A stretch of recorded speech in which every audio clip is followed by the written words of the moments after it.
예수님, 길 모퉁이 바위를 뒤덮은 찔레꽃 넝쿨의 은은한 향기로 예수 성심의 사랑이 애청자 여러분께 전달되기를 바랍니다. 헌춘일인 오늘 순국 선열들의 명복을 빌면서 창세기 18장 16절에서 33절의 말씀을 봉사하겠습니다. 아브라함이 귀한 손님들을 한껏 대접한 다음에 멀리까지 이 손님들을 배웅했을 때 주님께서는 아브라함에게 이 17절에서 이렇게 말씀하시죠. 내가 앞으로 하려는 일을 어찌 아브라함에게 숨기랴. 이렇게 하시면서 아브라함과 의논을 하세요. 이처럼 하느님께서 미리 말씀해 주시는 것은 마치 요나의 경고를 듣고 니느웨 사람들이 회개하듯이 아브라함의 말을 듣고 그리고 또는 이 하느님의 그 예고하시는 말씀을 듣고 회개하기를 바라시는 때문이라고 볼 수 있겠습니다. 주님께서는 18장 20절 21절에서 이렇게 말씀하십니다. 소돔과 고모라에 대한 원성이 너무나 크고 그들의 죄악이 너무나 무겁구나. 이제 내가 내려가서 저들 모두가 저지른 짓이 나에게 들려온 그 원성과 같은 것인지 아닌지를 알아보아야겠다고 하십니다. 여기에서 내려가서 알아보겠다 하시는 말씀 11장 7절 바벨탑 사건에서도 똑같은 표현이 나오죠. 마치 부모가 자기 사랑하는 자녀의 잘못을 잘못한다는 소리를 듣고서도 믿을 수가 없어서 자기 눈으로 직접 확인해 봐야만이 믿을 수 있다는 그런 마음, 또 못된 길에 들어서 있는 자녀를 그냥 단박에 벌하는 것이 아니라 그 자녀가 회개할 수 있는 기회를 기다리고 또 기다리다가 직접 내려가서 보면서 벌하기를 늦추는 그런 그 어버이의 마음입니다. 동시에 하느님께서는 이 아이들을 벌하면서도 식구 중에 누군가가 말려주기를 은근히 바라는 그 부모의 마음하고 같다고 봐요. 그래서 여기서 아브라함에게 이렇게 말할 때 좀 말려주기를 바라시는 것 같아요. 하느님의 기대대로 아브라함이 하느님을 말리고 있는 것이 나옵니다. 23절에서부터 25절 사이에 아브라함은 이렇게 말씀하지요.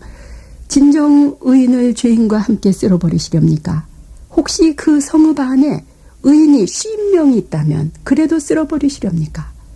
그 안에 있는 의인 50명 때문에라도 그들을 용서하지 않으시렵니까? 의인을 죄인과 함께 죽이시어 의인이나 죄인이나 똑같이 되게 하시는 것, 그런 일은 당신께 어울리지 않습니다. 온 세상의 심판자께서는 공정을 실천하셔야 하지 않겠습니까? 이렇게 그 중재를 하는데요. 아브라함이 너무나 열심으로 중재를 하다가 보니까 그 도수가 지나쳐서 하느님을 타이르면서 훈계하는 것 같은 그런 어조가 되고 있습니다. 그럴지라도 주님께서는 조금도 화를 내지 않으실 뿐 아니라 아브라함의 말을 그대로 반복하면서 대답해 주세요. 소돔 성읍 안에서 내가 의인 50명을 찾을 수만 있다면 그들을 보아서 그곳 전체를 용서해 주겠다. 이렇게 시작해서 45명, 40명, 30명, 20명으로 내려가다가 마침내는 공동체를 이루는 최소한의 숫자인 10명에서 멈추게 됩니다. 어쩔 수 없이 이 10명도 안 되는 이런 것, 그 10명을 보아서라도 내가 파멸시키지 않겠다고 하느님께서 32절에 대답을 하시는데, 이것으로서 주님께서도 그 죄악의 도시를 멸망시키지 않을 조건을 아브라함하고 똑같은 심정으로 찾고 계셨다는 것을 여기서 알 수가 있습니다. 그러나 인간이 보아도 인간의 죄가 너무나 컸기 때문에 더 이상 줄여달라고 간청할 상황이 되지 못했습니다. 이렇듯 의인 10명도 찾지 못해서 끝내 멸망해야 하는 그 도시의 인간들을 보시며 너무나 마음이 아프신 하느님. 이 하느님은 바로 마음이 아프신 우리들의 죄 때문에 마음이 아프신 예수님이십니다. 오늘은 예수 성심 대축일이기도 하죠. 이 예수님의 마음은 하느님의 마음, 이 인간들의 죄 때문에 아프신 마음입니다. 동시에 오늘은 세계 가톨릭 교회가 사제 성화를 위해서 기도하는 날이죠. 사제는 하느님과 사람들 중간에서 하느님의 말씀을 사람들에게 전달하고 또 사람들을 위해서 아브라함처럼 중재의 기도를 드리는 교량 역할을 하는 분들이죠. 그렇기 때문에 사제들이 거룩하지 못할 때 그 세대는 희망이 없어집니다.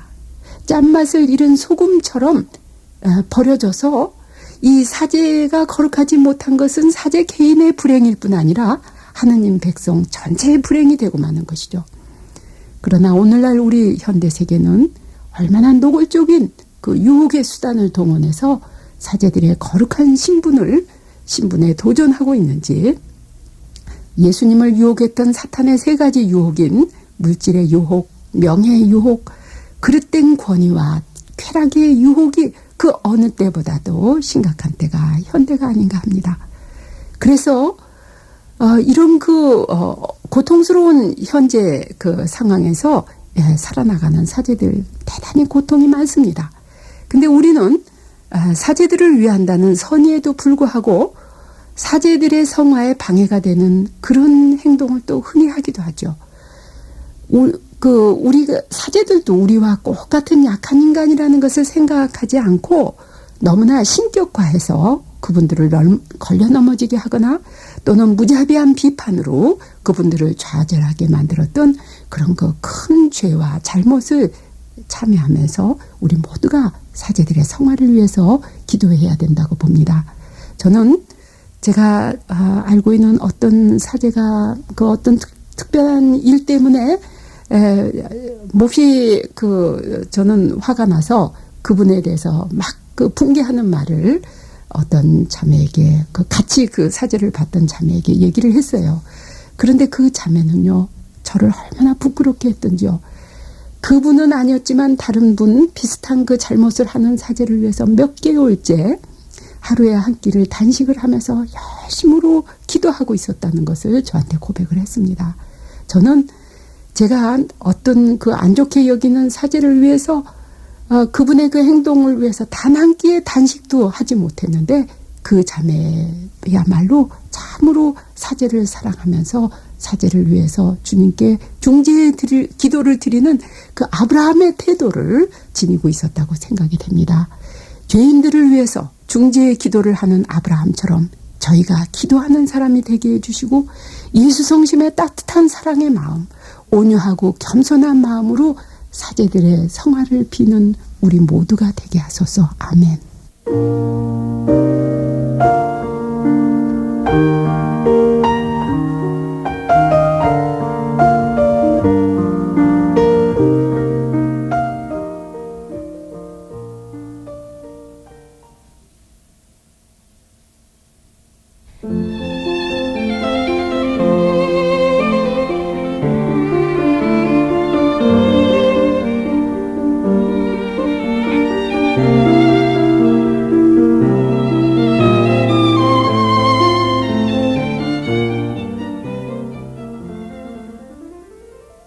참미 예수님, 농가에 고된 하루가 저무는데 곧 비가 오리라고 알려주는 개구리떼의 울음소리가 온 동네를 가득 채웁니다.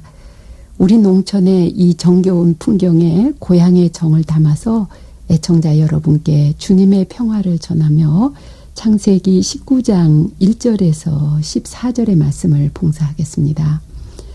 19장 1절과 2절에는 아브라함을 방문했던 천사들이 소돔에 이르렀을 때 상황을 알려주는데요. 소돔 성문에 앉아있던 롯이 그들을 보자 일어나서 맞으면서 얼굴을 땅에 대고 엎드려 말하기를 나리들 부디 제 집으로 드시어 밤을 지내십시오. 발도 씻고 하신 뒤에 내일 아침 일찍 일어나 길을 떠나십시오 하면서 극진한 겸양으로 나그네들을 초대합니다. 이 말투가 너무나 어색하게 느껴지는 것은 우리하고 풍습이라든지 그 시대의 철학이보다는 우리는 꼭 대접해야 될 손님마저도 대접하기가 참 어려운 마음인데 어떻게 이렇게 모르는 나그네한테 저 자세로 이렇게 겸손하게 초청을 하는 것인지 참 이해하기가 어렵게 느껴지는군요. 이것은 18장에서 보여준 아브라함의 태도와도 같습니다. 이렇게 오늘날 우리들과는 달리 고대 근동인들은 거의가 다 나그네를 성문에서 보게 되면 자기네 집에 초대해서 음식과 잠자리를 제공했다고 하는데요. 물론 당시에 여관이나 호텔이 없었기 때문에 더 그러했다고 봅니다. 그때 그 속담에도 오늘은 그가 내 손님이지만 내일은 내가 그의 손님이 될 것이다 라고 이렇게 생각을 하면서 얼마나 극진히 대접했다고 했어요. 그 롯의 초청을 받은 천사들은 아주 사양을 하죠. 아닙니다. 광장에서 밤을 지내겠습니다. 이렇게 대답을 했는데 이것은 진심에서 하는 말이 아니라 예의에서 하는 말입니다. 그 나그네들은 주인이 자기네를 거듭 초청하려는 것을 알고 있고요. 주인 역시 나그네들이 그 말이 체면에서 나온 것인 것을 알죠. 그 나그네들에게 음식과 잠자리가 필요한 것을 아는 주인은 적어도 나그네를 7번씩 초청을 해야 한다는 것이 근동인들의 풍습이었다고 해요. 배고프고 갈 곳 없는 나그네의 자존심을 조금이라도 상해주지 않으면서 그 나그네를 편하게 대접해주는 마음은 얼마나 정말 그 아름다운 마음이죠. 이 19장 3절은 이제 롯이 간절히 권하자 그들은 롯의 집에 들기로 하고 그 집으로 들어갔다고 나옵니다. 롯이 그들에게 큰 상을 차리고 누룩 안 든 빵을 구워주자 그들이 먹었다라고 했는데 이 받는 사람들의 마음을 편하게 해주면서 그들을 받들어 모시는 자세로 돕는 것이 참 아름다운 마음씨라는 거 거듭 이렇게 생각을 하면서요. 아브라함과 롯의 이러한 자세야말로 오늘 우리 결례가 하나로 되기 위해서 꼭 필요한 자세가 아닐까 합니다. 우리가 북한 동포를 돕되 이처럼 겸손하고 극진한 마음으로 정말 우리 것을 받아주십시오 하는 이런 그 저자세로 그들의 자존심을 정말 존중하면서 사랑을 다해서 돕는다면 우리의 통일은 훨씬 앞당겨지리라고 봅니다. 그래서 이 창세기 19장에 이 또 18장과 19장에서 나그네를 대접하는 아브라함과 롯의 자세는 바로 오늘날 우리 남한 동포들이 북한 동포들에게 해야 하는 그런 그 태도라는 것을 주님께서 이 창세기를 통해서 우리에게 말씀을 하신다고 봅니다. 또 19장 4절에는 롯의 태도와는 달리 소돔의 사내들이 젊은이부터 늙은이까지 온통 사방에서 모여와서 그 집을 에워싸고 나쁜 짓을 하려고 했다고 해요. 그러니 그 도시 사람들이 얼마나 사악했는지 하는 것을 볼 수가 있습니다. 여기에서 천사들은 롯에게 그대의 가족들이 또 있는가? 사위들과 그대 아들, 딸들, 성읍에 있는 그대 모든 가족을 데리고 이곳에서 나가라. 하고 12절에서 말씀을 해요. 롯도 아브라함처럼 그 나그네를 통해서 말씀하시는 하느님의 목소리에 순종합니다. 롯은 성읍에서 자리 잡고 사는 그 아들, 딸들, 대가족이었으리라고 생각하는데 자기 그 친척들에게 가서 특별히 그 친자식들에게 가서 하느님께서 이 도시를 멸하시려고 하니 떠나자고 했지만 그 사람들은 우스갯소리로 알아들으면서 롯의 말을 듣지 않으려고 했었다 그랬어요. 그들 역시 소돔의 오만한 사고방식에 젖어 있었기 때문이라고 봅니다. 19장 13절에서 천사들은 우리는 지금 이곳을 파멸시키려고 한다. 이 하느님의 저들에 대한 그 원성이 주님 앞에 너무나 크기 때문이라고 말을 하고 있는데 여기서 말하고 있는 그 원성은 창세기 13장 13절에서 이 힌트가 나옵니다. 소돔 사람들이 악인이었고 주님께 큰 죄인이었다고 하고 나오는데 이 원성을 출애굽기 3장 7절에서 에집트 사람들이 그 노예살이에 시달리면서 억압받으면서 부르짖는 그 소리하고 그러니까 그 히브리 원문에서 말하는 이 원성이라는 단어가 똑같습니다.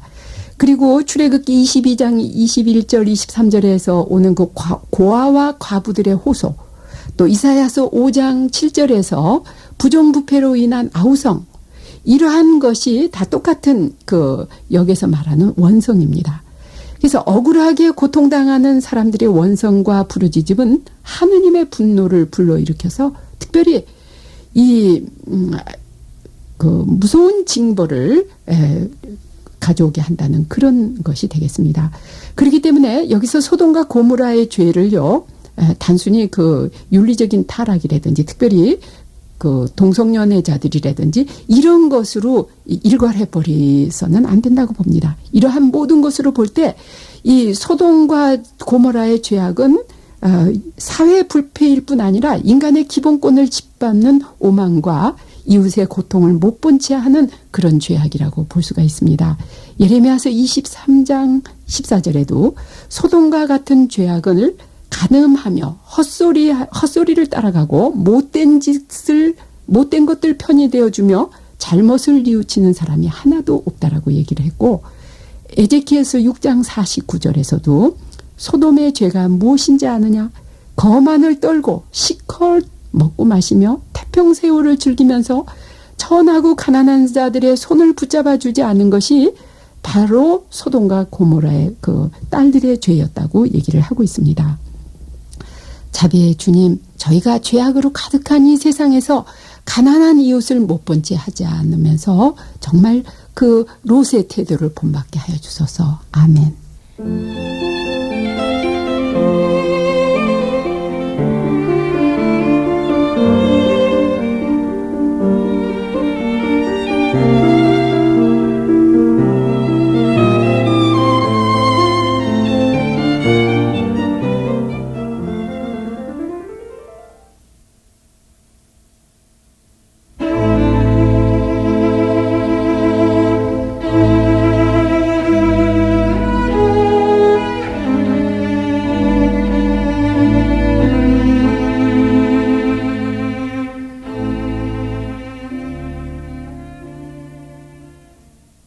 찬미 예수님, 농과 밭에 푸르름으로 배어있는 생명의 기운을 애청자 여러분께 전해드리면서 창세기 19장 15절에서 29절의 말씀을 봉사하겠습니다.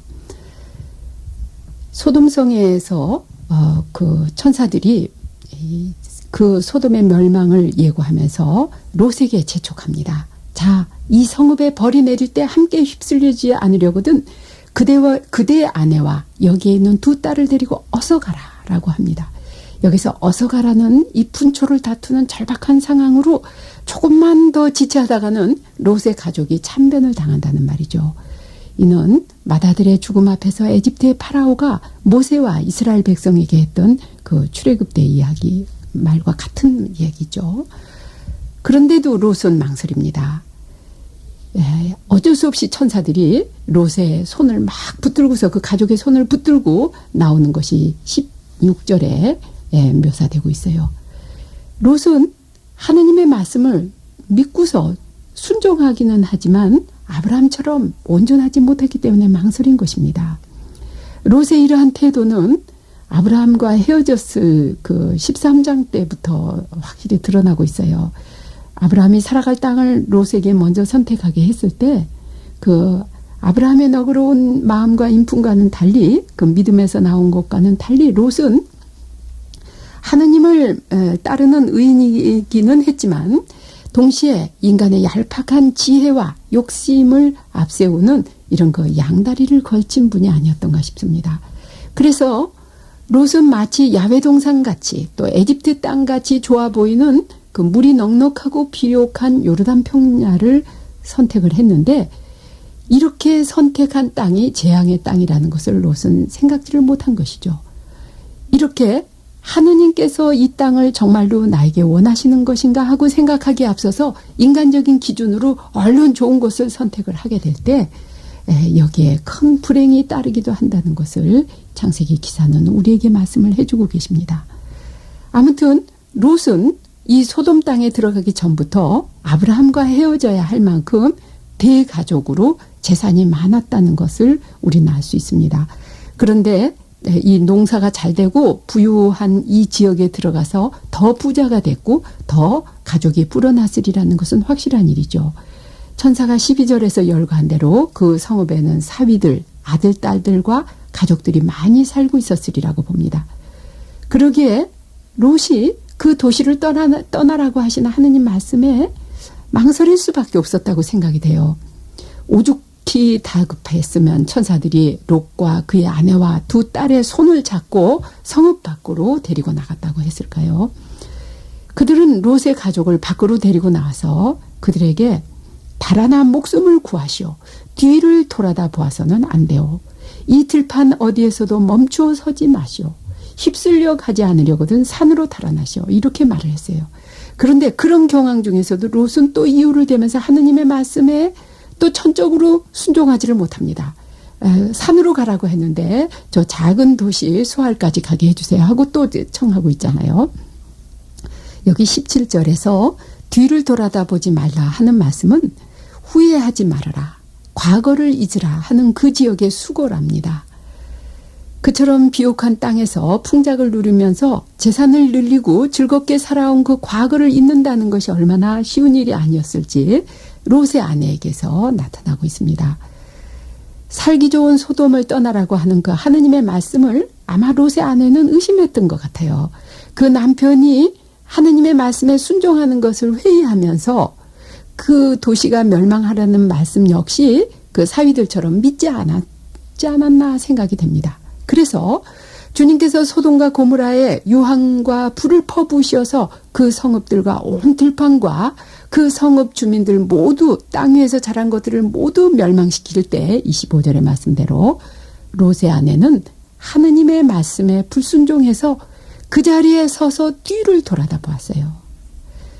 그 롯의 아내가 하늘로 치솟는 연기와 불길에 휩싸인 그 성읍을 보았을 때 그 자리에서 소금 기둥이 되고 말았다 그러는데 이거 심장마비에 걸렸다는 말입니다.